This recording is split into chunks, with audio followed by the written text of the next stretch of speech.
Night Stalkers, gecə izləyiciləri, ABŞ-nin ordusuna məxsus 160-cı xüsusi əməliyyatlar aviasiya alayıdır. Alay ABŞ-nin xüsusi əməliyyatlar komandanlığının tərkibində fəaliyyət göstərir və gecə şəraitində yüksək riskli tapşırıqları yerinə yetirməkdə ixtisaslaşıb. Bu elit alay 1981-ci ildə İran girovlarının azad olunması zamanı baş vermiş uğursuz Operation Eagle Club, Qartal Pəncəsi əməliyyatı hadisəsindən sonra yaradılıb. Əməliyyatın uğursuzluğu ABŞ-nin xüsusi aviasiya potensialındakı boşluğu üzə çıxardığı üçün Night Stalkers bölməsi formalaşdırılıb. Bölmənin əsas qərargahı Kentucky ştatındakı Fort Campbell hərbi bazasıdır. Əlavə bölmələr Tennessee və Washington ştatlarında yerləşir. Night Stalkers 4 əsas tabordan ibarətdir. Onların hər biri fərqli əməliyyat ixtisasına malikdir. Döyüş, dəstək, logistika və texnoloji sınaqlar. İstifadə etdikləri helikopterlər dünyanın ən modern helikopterləridir. MH-47C Chinook uzun məsafəli və ağır yüklü əməliyyatlar üçün, MH-60M Black Hawk döyüş və təxliyə tapşırıqları üçün, MH-6M Little Bird kəşfiyyat və desant əməliyyatları üçün. Bu helikopterlər Forward Looking Infrared irəli baxan infraqırmızı kamera, GPS, Global Position System, qlobal mövqe müəyyənləşdirmə sistemi və Night Vision Goggles gecə görmə eynəkləri kimi sistemlərlə təchiz olunub. Night Stalkers ABŞ-nin bir çox gizli əməliyyatlarında iştirak edib. Ən məşhuru 2011-ci ildə Pakistanın Abbottobaddakı Operation Neptune Spur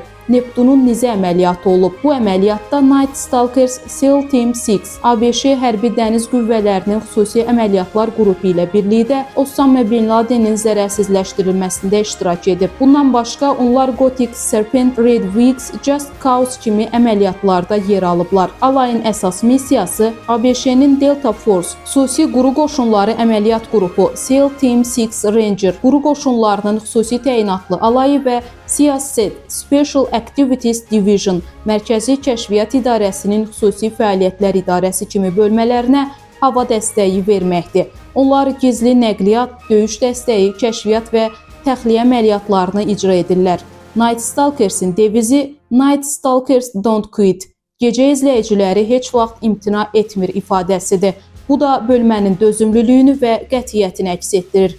Bölməyə qəbul olduqca çətindir. Hər bir üzv Green Platon adlı ağır ilkin təlim mərhələsindən keçir. Burada gecə uçuşları, gizlilik, təxliyə və ekstremal şəraitdə manevrlər tədris olunur. Bölmənin şəxsi heyətinin sayı məxfi saxlanılır, lakin müxtəlif mənbələrdə 2500-3000 nəfər arası göstərilir. Onların çoxu yüksək təcrübəli pilotlar və texniki heyətdir. Məlumata görə Night Stalkers 11 sentyabr hadisələrindən dərhal sonra Əfqanistana ilk xüsusi təyinatlı dəstələri məhz öz helikopterləri ilə daşıyıb.